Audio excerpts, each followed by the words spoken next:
Now I will tell you a story about a kind man who would visit 5 orphans and bring them toys and gladness. The man lived alone and lived in fear that someone might break into the house of one of the 5 children, so he adopted all 5 and brought them together in one place, in his own home. He promised them to never leave them, and they promised they would always come home and never stay out too late. He left one day to buy food, his heart being filled with gladness, but returned to find that the burglar had chosen his home and killed all 5 of the children. The man could only afford one coffin, so he stitched the 5 bodies together to make one and buried the child. That night, there was a knock at the door. Now I will tell you a story about a young woman who was sealed in a small room. In her room was a furnace and 5 keys.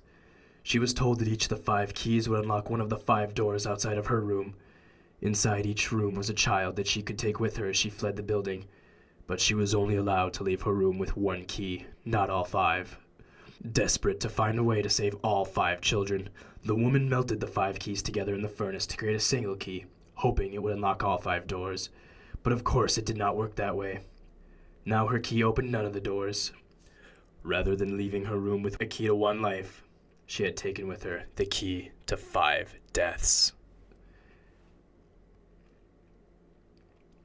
Now I will tell you a story about a little boy who had a red snake that he kept in a metal cage, whose hunger could not be satisfied.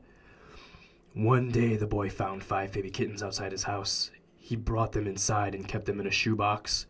He knew that the snake might kill them, but he could not bring himself to get rid of the snake. He knew that if he chose 1 kitten to feed the snake, it might be satisfied, but he could not choose. So he went to bed, leaving the cage open. The snake went to the shoebox, chose a kitten at random, and ate it. After 5 nights had gone by, the boy was full of regrets and cut the snake open. He pieced the remains together and put the kitten back in the shoebox.